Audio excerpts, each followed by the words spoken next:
Assalamualaikum Ustaz. Waalaikumsalam warahmatullahi wabarakatuh. Gimana caranya agar hidup kita tenang? Ya, tenangkan. Gimana caranya agar hidup kita tenang? Tenangkan. Anda kenapa sampai nggak tenang? Gitu kan? Nggak tenang itu kan perkaranya bisa karena berbuat maksiat. Ya, orang berbuat maksiat, berbuat salah itu pasti nggak tenang. Atau karena, mohon maaf ya, terlalu banyak terbawa oleh urusan dunia. Sehingga kehidupannya dipaksa untuk mengerjakan berbagai aktivitas duniawi yang membuat dia terasa lebih sibuk, capek, lelah, sehingga tidak mendapatkan ketenangan yang dimaksudkan. Jadi kalau terlalu banyak ngejar dunia atau juga berbuat maksiat, maksiat dengan ngejar dunia itu berbeda. Ya, kalau maksiat itu sudah otomatis menyalahi ketentuan Allah. Nggak boleh mencuri, nggak boleh korupsi, nggak boleh berbohong. Makanya ketika melakukan, hatinya menolak. Karena di antara makna fitrah itu dan fungsinya adalah cenderung kepada kebaikan. Jadi ada fitrah dalam jiwa kita, di kolbu kita, itu disebut dengan fitrah taqwa namanya. Ya, Quran surah 91 Asy-Syams ayat 7-10, wa nafsin wa ma sawwaha fa'alhamaha fujuraha wa taqwaha. Nah, jiwa takwa ini yang mendorong kita selalu pada kebaikan. Ya, kejujuran, kesabaran, kemuliaan, dan menolak keburukan-keburukan. Karena itu kalau ada seseorang itu berkata yang tidak benar, dia berdusta, hati kecilnya pasti menolak. Itu nggak benar. Ya. Ada orang mau mencuri, misalnya kan, atau korupsi, misalnya itu terfikir berbuat yang nggak bagus, hatinya pasti menolak. Ada gejolak dalam dirinya.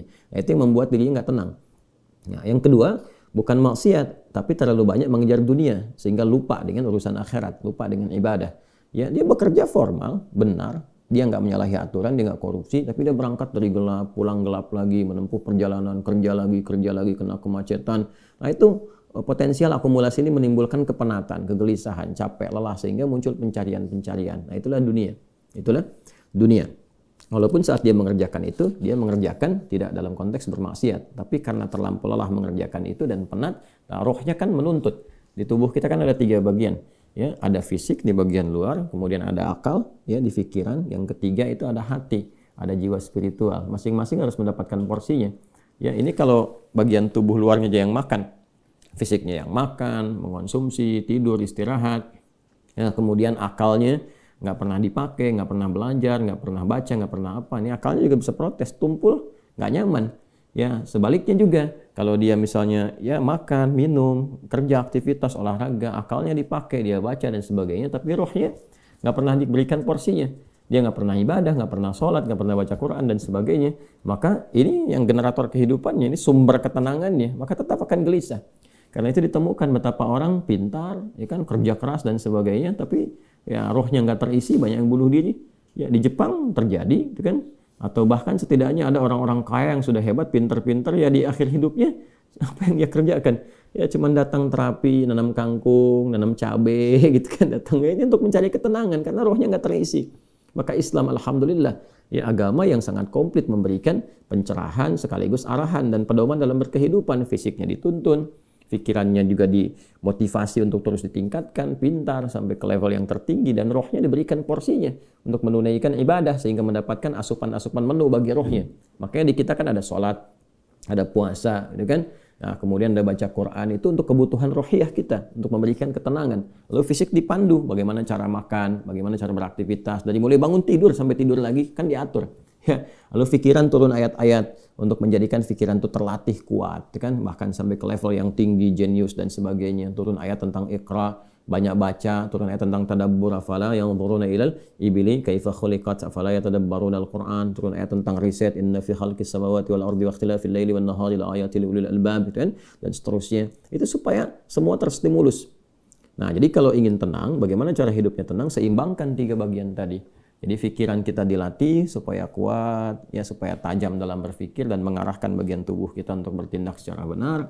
Tubuh ini dilatih ya dengan berolahraga, makan yang benar. Ayat-ayatnya banyak sekali. Ya ayyuhan nasu kulu mimma fil ardi halalan thayyibah. Hai orang-orang, hai manusia semuanya, hai orang-orang, hai manusia, silahkan engkau makan sesuai dengan porsi kebutuhan dari yang halal, sumber yang halal, cari yang menyehatkan.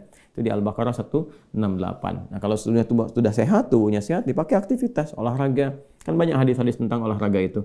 Alimu auladakum bisibahati warrimaya, kata Nabi, ajarkan anak-anakmu olahraga berenang, atau dengan melentar, atau dengan memanah, atau dengan berkuda. Itu contoh-contoh yang real di era Nabi yang kiranya bisa menyehatkan.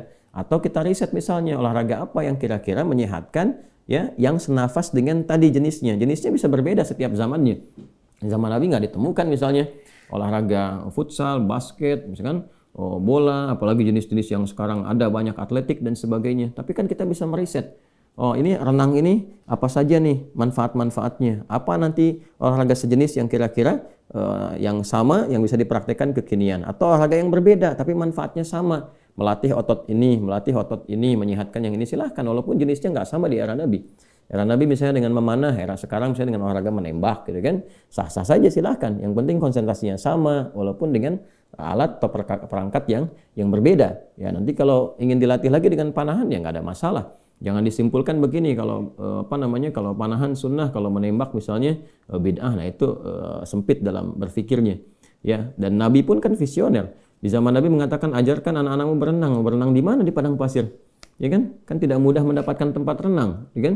Nah, tapi kita tarik ke sekarang kan itu visi yang panjang. Kalau di riset, di berenang ini adalah olahraga yang menyehatkan otot ini, otot itu, untuk cedera, untuk saraf kejepit, untuk macam-macam misalnya. Nah, itu sesuatu yang bisa kita riset, lalu kita bisa keluarkan jenis-jenis baru yang mengambil dari manfaat itu. Itulah riset.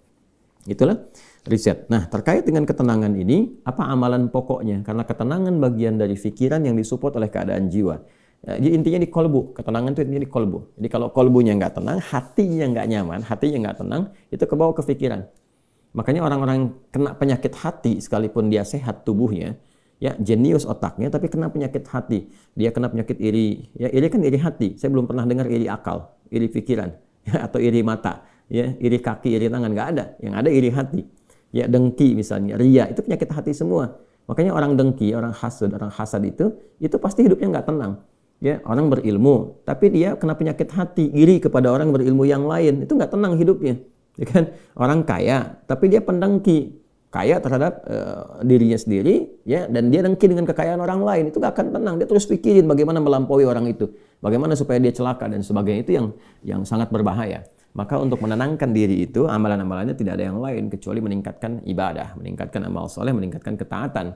Semua jenis amal soleh itu di Quran disebut dengan zikir. Dengan apa? Zikir. Salat misalnya namanya zikir di Quran. Disebutkan dengan zikir. Quran surah ke-20 Taha di ayat ke-14. Innani anallahu la ilaha illa ana fa'budni wa aqimis salata lidzikri. Sayalah Allah, kata Allah, tidak ada Tuhan yang layak dipertuhankan dan disembah kecuali saya. Ya, kemudian kata Allah fa'budni, maka setelah engkau bertuhan kepada saya, kata Allah, sembahlah saya.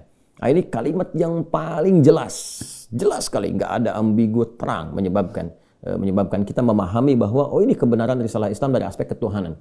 Ya, silakan Anda komparasikan. Ya, saya sejauh ini saya mengkomparasikan, melihat, membandingkan, saya tidak menemukan kecuali di Islam yang di dalam kitab suci mengatakan langsung Tuhannya langsung, ya, yang berkata saya Allah, kata Allah itu kan, ya, tidak ada Tuhan selain saya. Itu tegas sekali. Ya, menyebutkan saya Allah, nggak ada Tuhan selain saya, sembah saya. Dan biasanya kalau ada kalimat atau informasi yang pede jelas disampaikan, itu menunjukkan kekuatan dan kebenaran. Kekuatan dan kebenaran karena Allah dengan sendirinya, dia kan meyakinkan ya kita semua dengan menegaskan sifatnya tegas, dan karena memang ketuhanan itu hanya dimiliki oleh Tuhan yang benar. Nah, karena Tuhan yang benar itu mengatakan sayalah Tuhan, dengan pede mengatakan sayalah Allah, ya nggak ada Tuhan selain saya. Nggak mungkin ada klaim demikian kecuali dari yang memang benar, yang memang pede mengatakan itu, ya karena benar, karena hak di situ. Ya, dan kemudian fa'budni, sembahlah saya. Ya, sembahlah saya. Dan kemudian dijelaskan menyembahnya bagaimana. Itulah indahnya dalam Islam. Tauhidnya diatur, ya, tentang Tuhannya. Dan kalau Anda misalnya begini, saya logikakan sederhana ya. Orang-orang kan kalau nggak pakar, nggak punya kemampuan atau nggak sesuai dengan kualifikasi, nggak mungkin mengatakan itu kan. Ya, ada orang mengatakan misalnya saya adalah pesilat. Mana yang mau bertarung misalnya kan, atau beruji tanding dengan saya. Kalau dia bukan pesilat, nggak mungkin dia bisa mengatakan itu.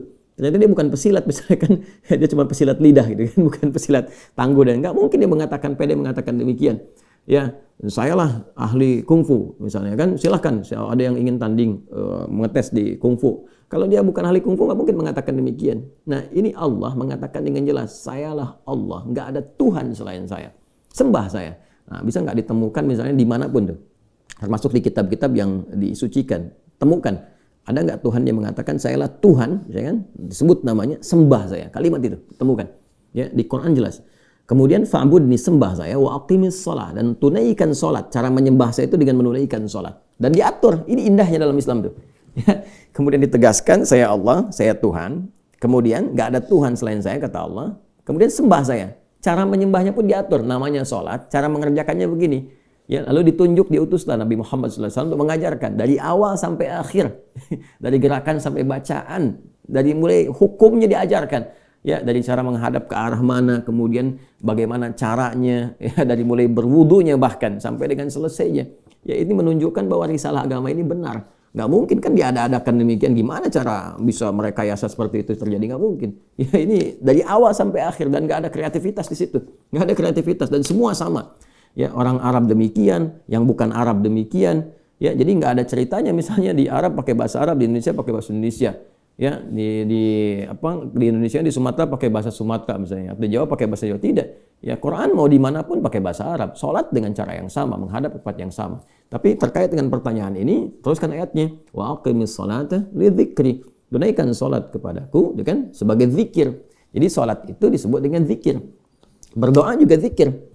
Ya, doa juga zikir. Quran surah ke-7 ayat 205. Wadhkur rabbaka fi nafsika tadarruan wa khifatan wa dunal jahri minal qaul, dan berzikirlah, berdoalah maksudnya. Zikir ini doa. Ya, berdoalah, mohon dengan sepenuh jiwamu, dengan ketenangan, gitu kan, mintakan kepada Allah dengan penuh ketenangan.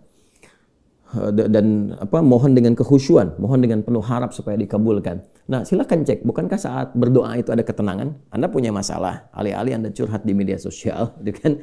Nah, kemudian Anda arahkan untuk berdoa dengan cara yang benar, Anda ke kiblat, wudu, minta dengan khusyuk. Bukankah saat berdoa tenang? Ya kan? Bukankah saat sholat itu Anda lebih tenang? Ya kan? Bukankah saat Anda baca Quran lebih tenang? Nah, baca Quran itu disebut dengan zikir, karena Qurannya disebut zikir. Quran surah ke-15 ayat 9. Inna nahnu nazzalna dzikra wa inna lahu lahafidhun. Kami telah turunkan Al-Quran sebagai zikir. Nah, Anda itu kalau baca Quran kan lebih tenang. Apalagi kadang terjadi begini, sedang punya masalah, terus kita buka mushaf, random acak tuh dibuka begini, tiba-tiba ayatnya sesuai dengan masalah kita. Gitu. Nah, baru baca aja udah tenang keadaan jiwanya. Ya, udah menyebut nama Allah baru bismillahirrahmanirrahim, sudah tenang. Ya, Quran surah ke-8 ayat kedua, innamal mu'minuna alladzina idza dzukirallahu wajilat qulubuhum wa idza tuliyat 'alaihim ayatuhu zadatuhum imanan wa 'ala rabbihim yatawakkalun. Ciri orang beriman itu kalau disebutkan nama Allah ada getaran konfirmasi di jiwanya, dan kalau dibacakan kepada ayat-ayat Allah bertambah keimanan. Iman itu kan sumber ketenangan. Ya, makanya iman itu berasal dari kata al-aman. Ulaika lahumul amnu, kan? Ya, alladzina amanu wa lam yalbisu imanahum bidzulmin, ya ulaika lahumul amnu, orang-orang beriman itu kata Al-Qur'an, dan kalau imannya benar, maka akan mendapatkan ketenangan dalam jiwanya. Nah, ini kalau dibacakan Quran ada ketenangan dalam diri kita. Kita dengar orang lain baca Quran aja udah tenang, apalagi kita baca sendiri, ya kan? Apalagi misalnya zikir. Ya, zikir. Pas salat kita berzikir, kan amalannya disebut zikir, itu bikin kita tenang. Subhanallah, alhamdulillah, Allahumma antas salam, istighfar. Quran surah ke-4 An-Nisa ayat 103. Fa idza qadaytumus salata fadhkurullaha qiyaman wa qu'udan wa 'ala junubikum. Kalau Anda telah tuntas mengerjakan salat, maka berzikirlah. Ya, subhanallah, alhamdulillah, Allahu akbar, Allahumma antas salam, ya dari astagfirullah dulu awalnya, kan? Nah, itu membuat diri kita lebih tenang, lebih nyaman. Nah, itu semua amalan tadi disebut dengan zikir. Karena itu disimpulkanlah di Quran surah ke-13 Ar-Ra'd di ayat ke-28 ketika Allah berfirman, ala bi dzikrillahi tatma'innul qulub. Yakinkan pada dirimu. Ala itu harfu taukid, bukan hanya ikhbar. Huruf untuk menginformasikan sekaligus menguatkan informasi yang disampaikan. Saya tegaskannya, kata Allah, yakinkan pada dirimu dengan meningkatkan zikir kepada Allah, maka akan cenderung berdampak tenang kepada jiwa. Nah, jadi kalau Anda ingin tenang, saya ingin tenang, kita ingin tenang, gampangnya tingkatkan zikir. Zikir itu bentuknya ibadah, baik dengan ibadah fisik seperti sholat, baca Al-Quran, atau ibadah harta dengan bersedekah misalnya, ya, zakat itu kewajiban, infak itu tambahkan. Kalau ingin tenang, cobalah pagi-pagi cari orang-orang yang berhak mendapatkan itu sesuai dengan kualifikasi yang disampaikan Al-Quran dan hadis, jalan, temui, bersedekah, nggak usah banyak dipamerkan, ya, macam-macam bersedekah, sampaikan dengan tulus. Nanti Anda akan mendengar orang itu berkata, terima kasih Pak, semoga Bapak disehatkan, keluarga juga dilancarkan rezekinya, dijaga oleh Allah kemuliaannya. Oh, itu mahal sekali. Padahal ini dikeluarkan mungkin 5.000, 10.000, tapi bagi orang-orang tertentu itu sangat berharga dan melahirkan doa yang dengan doa itu mengguncang aras dan memberikan ketenangan kepada jiwa. Kan? Wallahu ta'ala a'lam bis-shawab.